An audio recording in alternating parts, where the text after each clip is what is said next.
Good day, listeners. You've tuned in to More Than a Funeral, Voices of the Red River Valley, powered by Corsmo Funeral and Cremation Service right here in Moorhead, Minnesota. My name is Tom, and I'm going to be your host today. And whether you are listening on your computer, maybe your phone, car, any other kind of device, and possibly even your tractor or combine, we welcome you here to today's episode. We all know there are so many funeral-related podcasts of interest dealing with so many various issues, but our focus is going to be on the personal aspect of relationships and the multitude of interesting people and organizations that like to call the Red River Valley their home.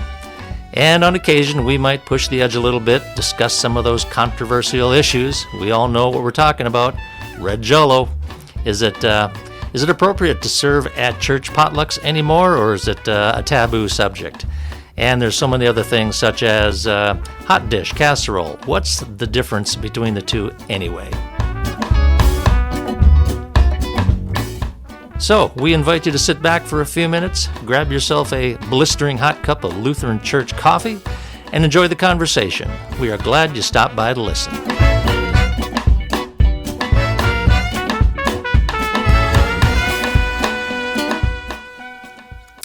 Well, good day, listeners. You have tuned into or stumbled across More Than a Funeral, Voices of the Red River Valley, episode number 7. My name is Tom Pence, and this is powered by Corsmo Funeral and Cremation Service right here in Moorhead, Minnesota.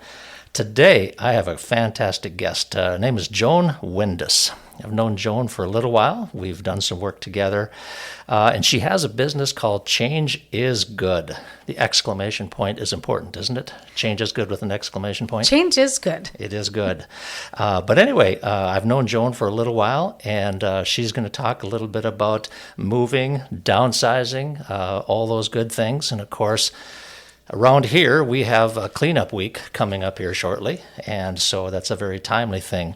And actually, Joan is also going to be a presenter and speaking at a pre-planning conference that we have coming up, Corsmo's has coming up in June at the Courtyard by Marriott. She'll have a table there, and she'll be one of our presenters and speakers and be able to answer your questions at no charge. And so I'll get into that a little bit later, too. But anyway, Joan, welcome, and thank you for coming over on this beautiful April afternoon. Let me just ask you a couple of things to start with, and we'll kind of meander about this. But there was an article in, let me back up a little bit. You've got a great website. I have to start with that. A lot of the questions we're going to talk about today are on your website. Things such as purchasing the business from Linda, and Change is Good actually started in, Linda Lammers also is a friend of ours, started in 2007, is that correct? That is correct, Yeah. Yep. She owned the business for many, many years, did an amazing job, and when I met Linda, I was in the real estate industry, and she came and presented to us, and I really loved the concept of the business. Your bio on your Change is Good website, which is www.changeisgood.us.com. I'll give you an email and cell phone later, but on there you did talk about your background in real estate, but specifically senior real estate. How does that differ from, other than seniors, older people, how does that differ? I don't know. I mean, I just think that they coincide so closely together. I really enjoy working with this genre. That is one of the reasons that I specialized in senior real estate, just because I think sometimes they need a little hand holding. Right. And then this business kind of goes hand in hand with it. You know, they happen to be moving and they need to sell a house. And if they're moving, they may need assistance with moving as well. Right. And I'm digressing already, but oftentimes if they have kids, they're probably in another part of the country. And, that happens quite a bit, yeah. Do a little bit of like, we trust you, we want you to do this, and keep us in touch. I'll put it that way. But tell me a little bit as much as you want to share a little bit about your personal background, it did say on your website you're from Central North Dakota, so that's a plus. Yes, Me yep. being from Central North Dakota also, so that's kind of a plus. But tell me, if you don't mind, just a little bit about yourself and how you came here. Okay, so I grew up in Rolla, North Dakota, and that was right up there by the Canadian border. Many times people don't know where Rolla is. They often think it's Rolog, but yeah, way up there by the Canadian border. And how I got to Fargo is I came to Fargo to go to NDSU and actually studied hotel restaurant management, but went to college at NDSU, got a 4-year degree, and I've stayed here ever since. And real estate just kind of went into that. And then, again, as your website indicated, your history in about, I see you had a few conversations with Linda Lammers about purchasing change is good. It all came about in 2021. Is that correct, that you purchased the business? Yep, 2021. And, the beauty of social media, I happened to see it on Facebook. It popped up on Facebook that Change is Good was for sale. Okay. Linda wanted to sail off into retirement. And I saw it. And as I mentioned, I met her when I was in real estate. Right. Thought this was just an amazing company. And so I reached out to Linda and said, I'm interested in buying the business. And she said, I'm sorry, it's already sold. Like, well, darn, you know what? It wasn't meant to be. Right. She had some buyers that were interested that did not put down any collateral on the business. It popped up again a few months later that it was for sale. Okay. Reached out to Linda again, and I said, I want to buy the business. And she said, it fell through. Let's meet. And we had coffee, and then I guess, as they say, the rest is history. Right. Did you try to do real estate and Change is Good at the same time? Or did you make a clean break? I just went straight into Change is Good. Not that it's a conflict of interest, but this is a full-time job. Yeah, it's a very, very busy job. So I do have my real estate license, but I just refer any business to my broker. Yeah, cool. Well, on the website, again, I did a lot of research on that. You refer to yourself as a senior move manager, and I like that term. Describe to me how you would describe what's a senior move manager. It seems kind of obvious, but in your words, what would you like people to know? So a senior move manager, and I always tell people, in the corporate world, you can, there's a lot of acronyms going around, but right. A senior move manager, SMM, and actually it's a credentialed profession. We do a lot of continuing education, put a lot of money towards this. There's a lot that goes into ethics when doing this. And so what we really try to do, we try to take the stress and the tension out of moving for seniors. That's, I shouldn't say it surprises me, but that surprises me. Uh-huh. I imagine somebody could attempt to do what you do just because I like organizing, I like helping people, but having that accreditation, ethics and things like that too, that one I didn't see. And so that absolutely makes a lot of sense. It's very, very important. You need to know who's coming into your home. Right. You need to know that they take it seriously. Yeah. You need to know that they're licensed, bonded, and insured. Wow. It's very, very important, especially working with the population that we work with. Yeah. They're very vulnerable. Very trusting too, which kind of ties together. Do you mind my asking? Is this a franchise?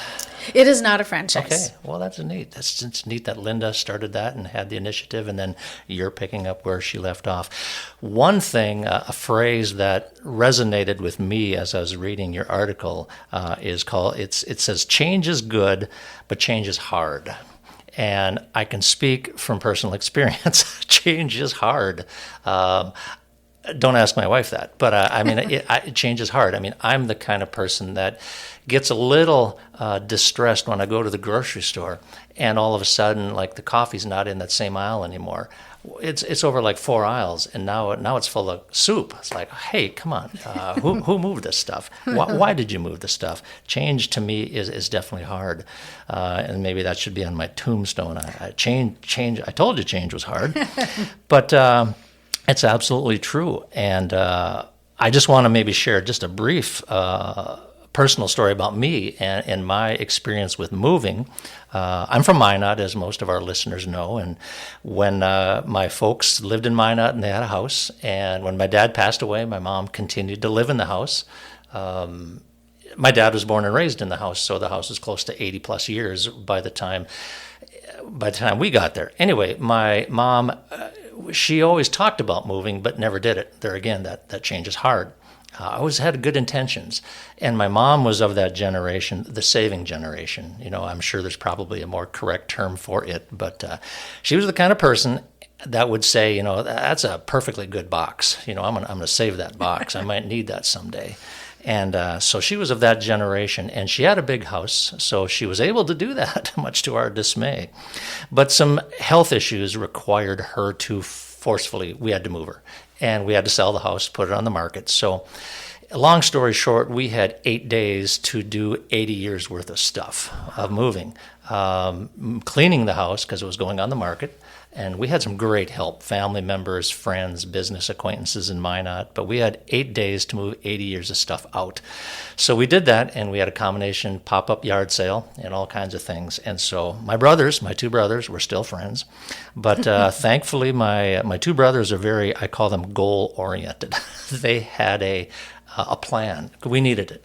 Because if we hadn't, we'd have still been there. And of course, we had I call it the triage. We had we're going to save some stuff, we're going to sell or donate some things, and then we're going to toss some things. And so we did that quite well. But boy, we're going to talk a little bit about sentiment and sentimentality to things too. But thankfully, they had a schedule, and that we really made good progress until we started opening up the totes or the cabinets that had the photo albums.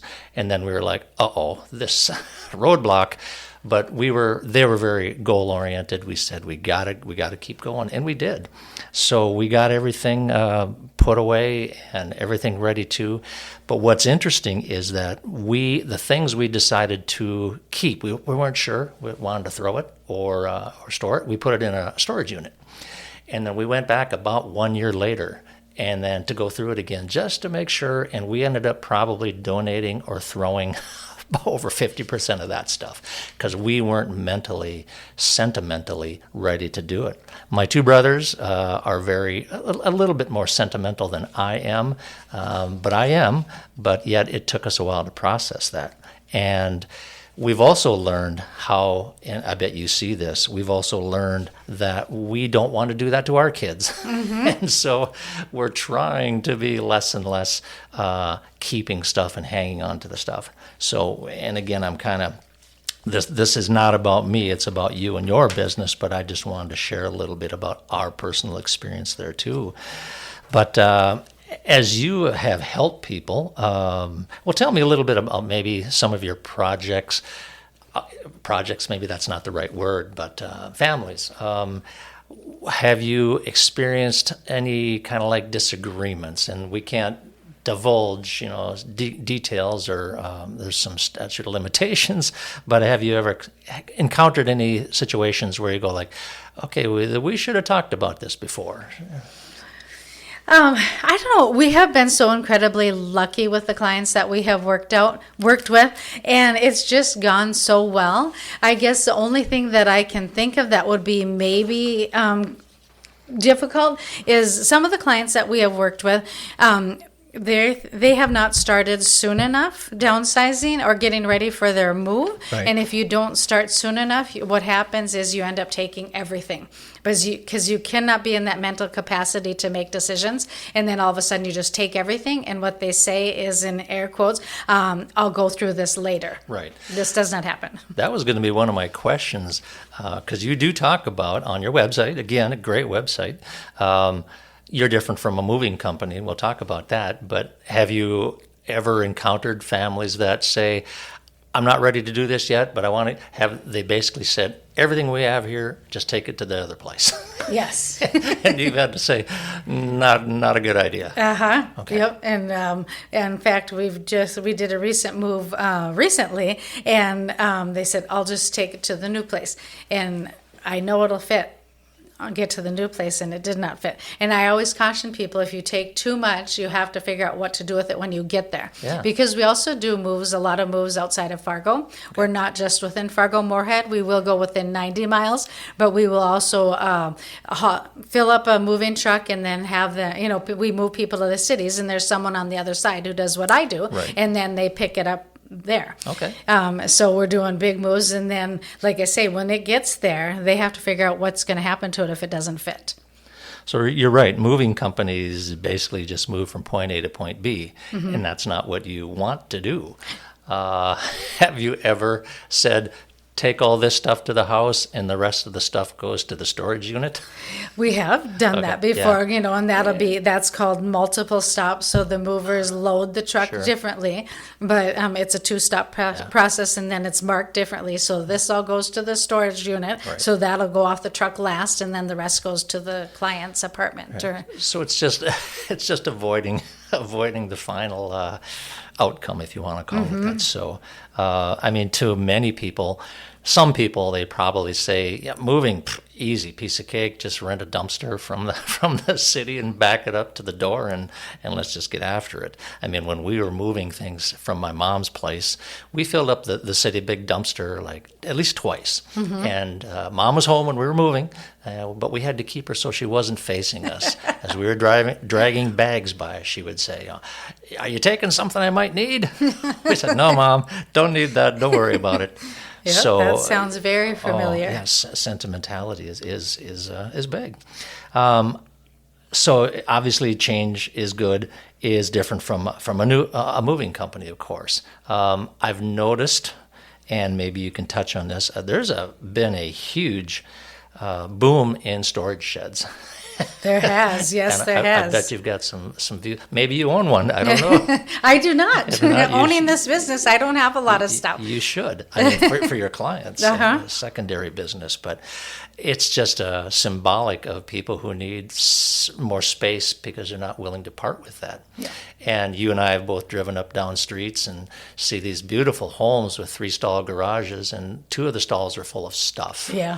And that's just kind of symptomatic. So that just tells me people just like to hang on to things. And so tell me a little bit about your views kind of on the sentiment part about people and why they have such a hard time getting rid of things. I think probably the biggest, there's a couple different reasons. One of the reasons is because a lot of the clients that I deal with, they've lived through the Great Depression. Oh, yeah. So they didn't have a lot of stuff. So what they do have, they want to hang on to for a very long time. Right. So that's one of the reasons. Another reason is the memories. The stuff holds the memories, so they get really attached to that. And so I always encourage my clients, if they're like, oh, I don't know, I'm not quite ready to get rid of this. And I always encourage them to take a picture of it and get one of those digital photo boards. And then that picture will run across that digital screen. That way they can still donate the item, but they still have that memory. It's still running across the digital photo screen. So that is helpful to them. And then I always say, if you still can't part with it, give it to a loved one if they want it and they can enjoy it. And then it's still within the family. Okay. And I imagine a lot of those loved ones say, thanks, but no thanks. That is true. They do. People that. Do not want the stuff, Sure. Fortunately and unfortunately, yeah. Because it's really, really hard because this generation does not want stuff anymore. The current generation. Younger than us, your age. Yeah, I'm finding that. So they wouldn't want the oil lamp, with the nylon strings. No, and like they don't want the china. They don't want the buffets. They're really not even interested in the photographs. I'm finding that because it's all on the electronic device. Digital. Yeah. I call cell phones the digigital shoebox now, yes. just because that's what it is. But you're right. I remember the hutch, in Minot that had the spoons from Europe.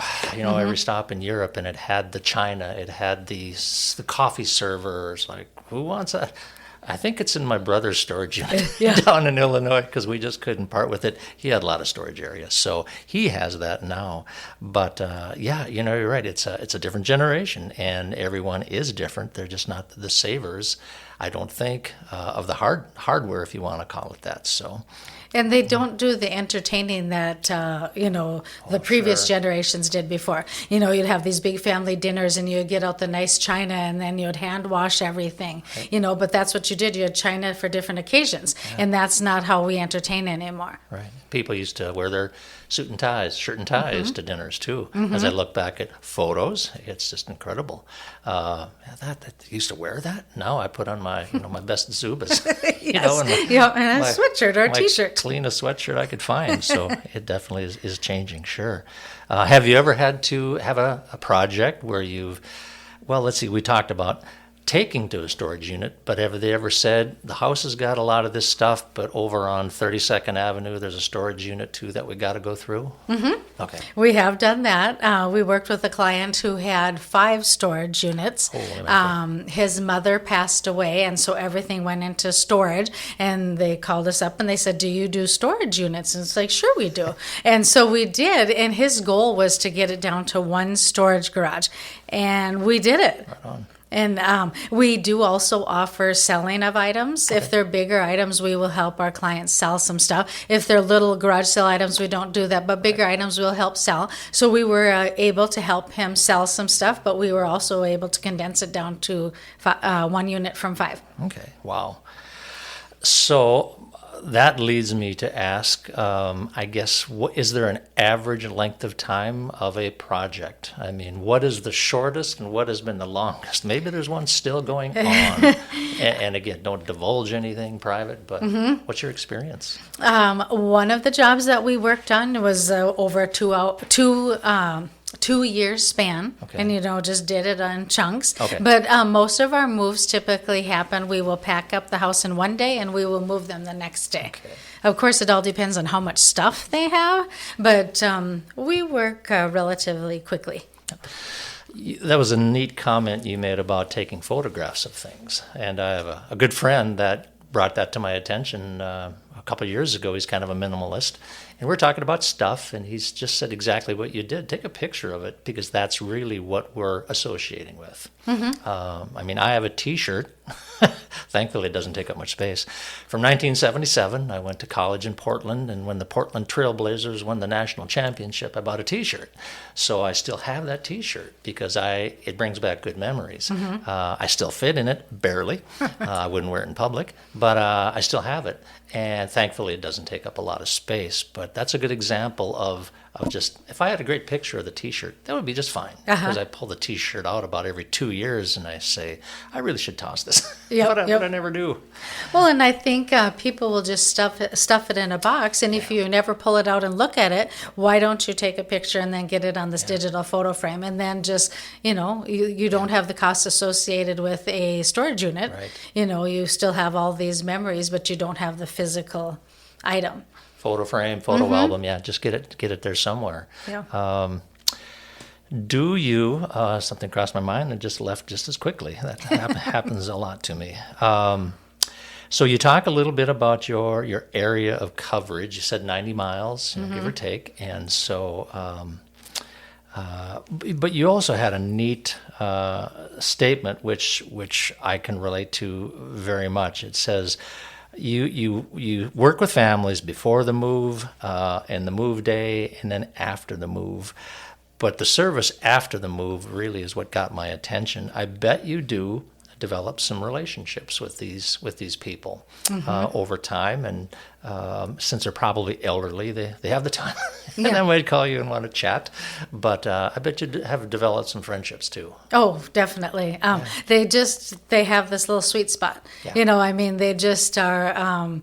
I don't know. I can remember almost every one of the moves that we've done, and I remember something different about each of them. Okay. They're very sweet genre to work with, and I've done multiple moves for the same families. Okay. A lot of the times they're moving out a house that they've lived in 30, 40 years. They move to maybe a senior living community, and then their health may deteriorate a little bit more. Then they move to memory care or move out of town closer to other family members. So I've had several families that we've moved multiple times. Yeah. Well, they have invited you into their home and into their lives because you are going through their personal things, whether it's the china or the photographs. I mean, that stuff is very important, and we see a lot of that. The same thing here at Corsmo is that you get to know people very intimately in a short period of time, and they trust you, and so that is huge.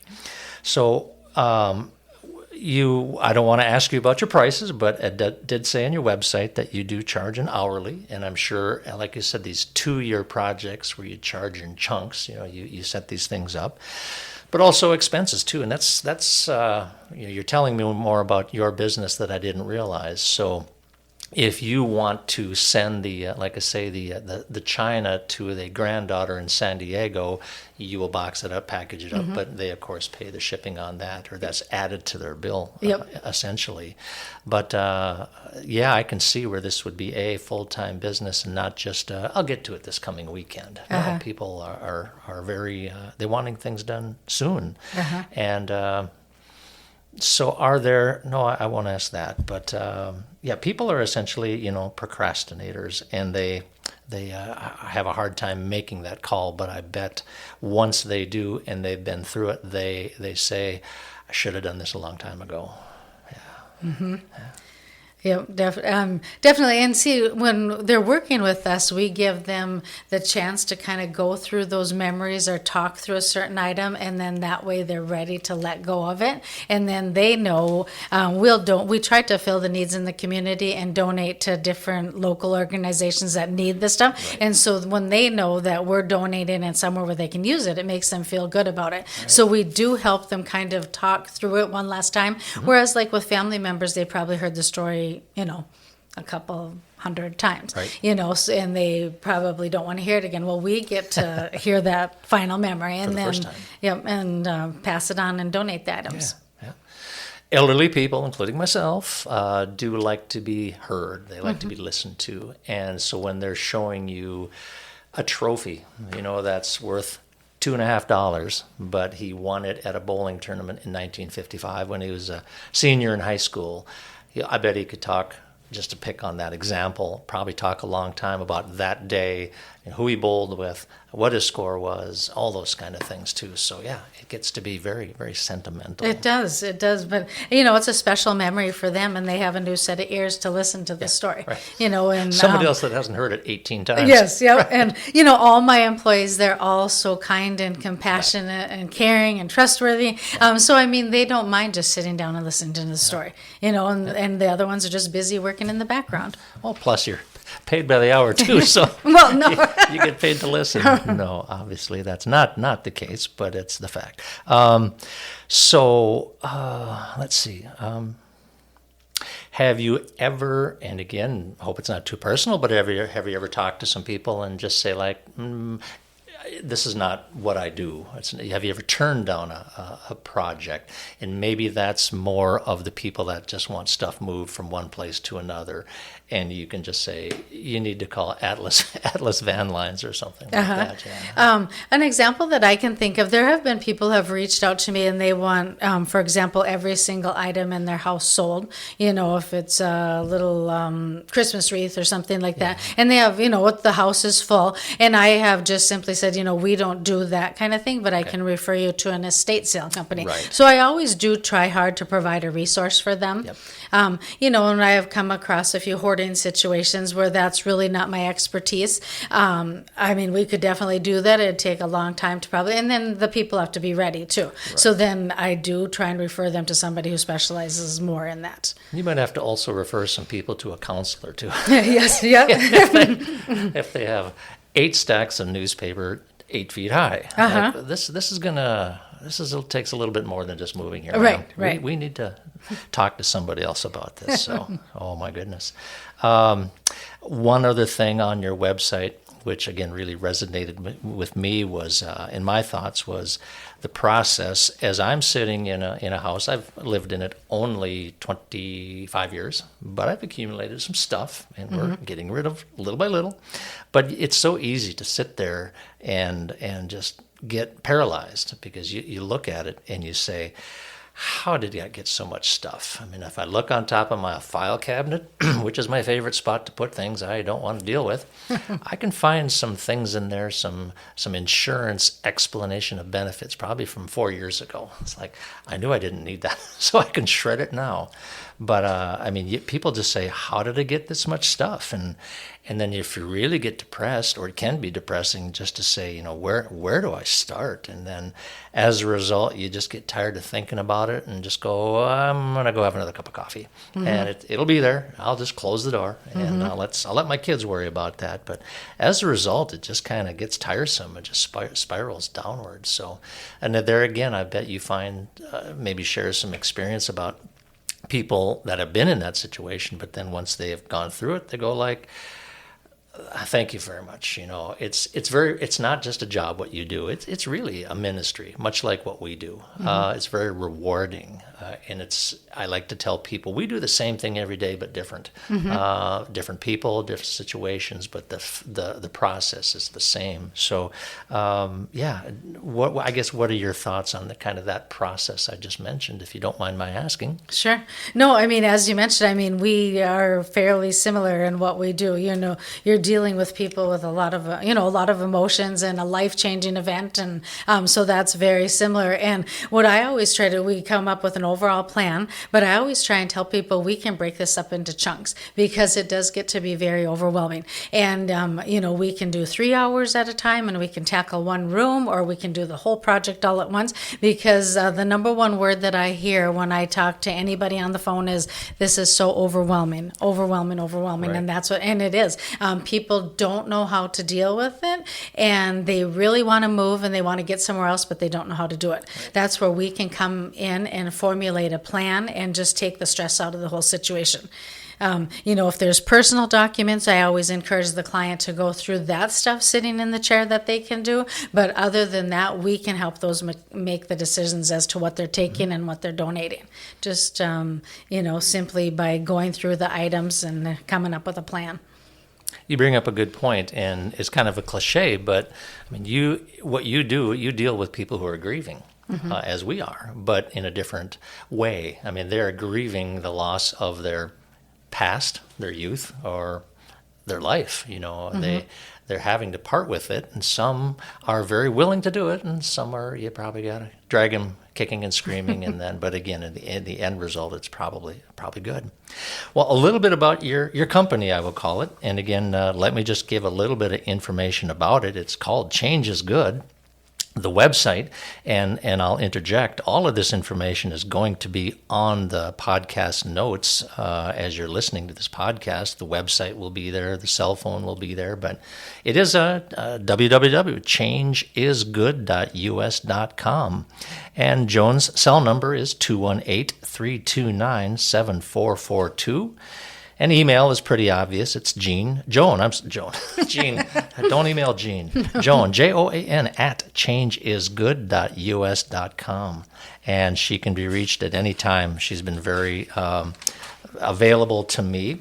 One other thing I do want to talk a little bit about, but I'll put this in also, this pitch for a pre-planning seminar that we have coming up. Corsma was actually going to be, we have scheduled a pre-planning, advanced planning seminar for Tuesday, June 10th at the Courtyard by Marriott in Moorhead. Joan is going to be one of our featured speakers, presenters, and she'll have a table there with some information, and you can talk with her face-to-face right there. But I'm getting a little bit ahead of myself, but Joan will be there. And she will be looking forward to talking to you there too, as well as we'll have an attorney present there, and we'll be talking about pre-planning, prepaying, and Medicaid and all those good things. It's very well received. But one of the things you did ask me to bring up is, and maybe we've already talked about it, you said, let's talk about stuff. And I think we've been talking about stuff, but I bet there's something about stuff that I don't know about. Yeah, you're nodding. Stuff is an interesting word, because it's like, what is stuff? In my business, I see so many people have collections of stuff, or it could be paper is stuff. Stuff just carries a lot of emotion, and along with stuff comes a lot of anxiety. Sometimes it can, you can also have depression with stuff, because people get so overwhelmed with it that they just get, as we talked about earlier, they get in a paralyzed state. They do not know what to do. So stuff carries a lot of burden with people. Newspapers, they have stacks of newspapers that they can't get rid of for some reason. They have sheets from beds that they no longer own, but they can't get rid of it because maybe they know how much they paid for that. So stuff also is associated with price too and costs. Yeah. I have a relative who has moved probably 3 or 4 times, and that might be conservative, and this individual has clothes from every place they've lived, and they've never worn them since then. And so I don't say that's hoarding, but there's something psychologically or emotionally attached to those bell bottoms, with the funky floral design down the side that they wore in high school. And have they taken them out? No, haven't. But they keep hauling them around, so it's part of who we are. Yeah, sometimes it makes many, many moves, but I mean, it's an absolute fact that stuff can cause a lot of feelings and emotions inside. Good. Well, you are the owner, of course, but tell me a little bit about your employees, who they are. Okay. Not by name, but I guess because you've opened my eyes. You do a lot more than I thought. So how do you go about running your business? So as I mentioned a little bit earlier in the podcast, how wonderful my employees are, but I do have 5 employees. 4 of them I inherited with the business, but it was the best inheritance that I've ever received. They are the most hardworking women that I think you'll ever meet. And when the other sale fell through, they said, when the other sale fell through, they said, they probably weren't going that direction. But when I bought the business, they said they're coming with me. Right. So they came with me. And then after that, I was able to hire 1 more. So, I mean, it's been busy enough that I try and keep them as busy as I can. But, they're all semi-retired women, but they are the hardest working women out there. Okay.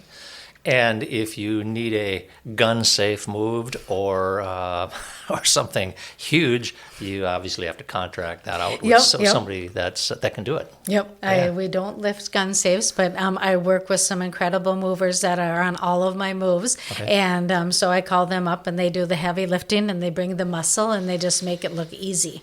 And they know you, they know what you expect and demand, and they know it's more than just hauling this snowblower to the other side of town. Yep, it's somebody's life that they're moving. Yeah. So cool. And they're just incredible, and they really enjoy the partnership because, like you said, they know what I expect, I know what they expect, and it's a seamless process. Yeah, good. Well, I really don't have an awful lot of questions. Actually, I have no more questions, but I just always like to wrap these podcasts up by asking you, Joan, what have I missed? What do you need to have people know about moving, but also, about you, about your business, just anything that I'm missing before we wind down? The only thing that I can think of is I think it's important for people to know that you don't have to be moving in order to use our services. If you're staying in your home, we can also help downsize so that it's safe for you to stay in your home. I think that's really important. The other thing is if you are moving and if you don't have family members that live around here and if they want to be involved in it, I'm certainly available to talk over the phone and keep them in the loop. And then the last thing is if you are moving somewhere else, there's people like me that do this same thing in other areas. I move a ton of people down to the cities, and there's a company down there that does what I do. I've moved some people to Montana. I've moved some people to Wyoming. I've moved them all over, and I just hand it off to somebody else there. They're probably also, as you say, accredited, a member of this organization. Yep, they're all part of, it's called NASM. It's the National Association of Senior Move Managers. Okay. So they have the same credentials that I do, when we're held to a high standard. Yeah. I have to ask you this one question. It just popped back into my mind. Have you ever been helping people move and come across a cremation urn? They say, I've had Dad with me now for 6 years, and I just can't do it. And have you ever come across that? Obviously, they got to be placed somewhere. We have. Okay. And fun little fact, and you probably know this, but you cannot ship remains from on UPS. I mean, you can't ship that. Right, they require special shipping. It does. Yeah. And we didn't know that. We found that out, but we were able to get them transported correctly. All right. But yeah, we run across that. Well, it's not, dramatic. It could be just a simple, beautiful vase. It could be a Folgers coffee can. Mm-hmm. But unless it says, like Uncle Charlie on it, you really don't know what you're getting into there. So, but that always crossed my mind because we've served families that, the second parent has passed away and following the cremation cremation. They say, well, Dad's still at home. He's been up in the closet for 12 years, and can we finally get rid of him? And I say get rid of him, but can they finally be together again? And Mom just couldn't do it. And so there again, it's not unlike what you're telling me. Is that, yep, they can now both finally be at rest wherever they need to be. So yep, and sometimes they make a lot of moves too. They do. Frequent flyer miles, but frequent traveler, whatever it's called. But Joan, this has been fun, and that's the reason I do this. But any last tidbits? We covered it pretty well. No, I'm always available by phone. I do prefer speaking to you by phone, and I give estimates. I do home visits; those are free of charge, and I would love to talk to anybody about any projects that they have. Alrighty. Well, you have been listening to. What do we call it? More Than a Funeral, Voices of the Red River Valley, and again, powered by Corsmo Funeral and Cremation Service. Joan Windus has been our guest today. Change is good. Highly recommend you get in contact with Joan if there's anything here that we've talked about that could be of interest to you. So enjoy your day, and thank you for tuning in.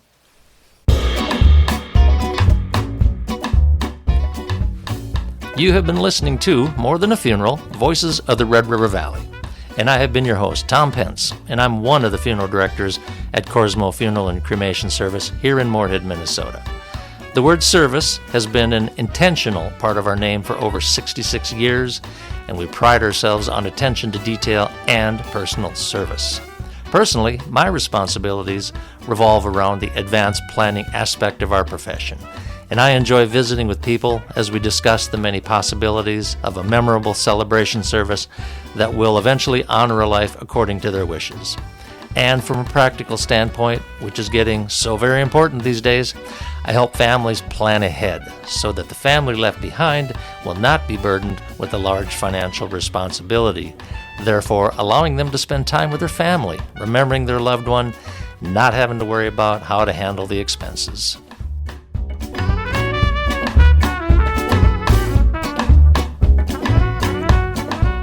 Asset protection is also a very real issue these days, as many care facilities can cost several $1,000s a month, depending upon the level of care. Corsmo can provide simple and effective ways of protecting those assets, and I welcome the opportunity to visit with you about that.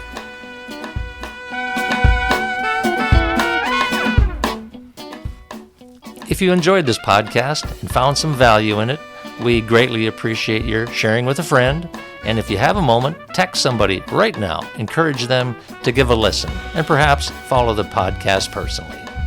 We anticipate publishing a new episode on the first day of each month, so check back for interesting guests and topics. And of course, we also welcome your suggestions for future guests and topics of interest as well. So thank you for listening, and if you want more information and actually want some free estimates or just have questions, contact any of the directors at Corsmo Funeral and Cremation Service. Our phone number is 218-233-1533, and our web address is corsmofuneralservice.com. Thanks again for listening, and from all of us at Corsmo, have a great day.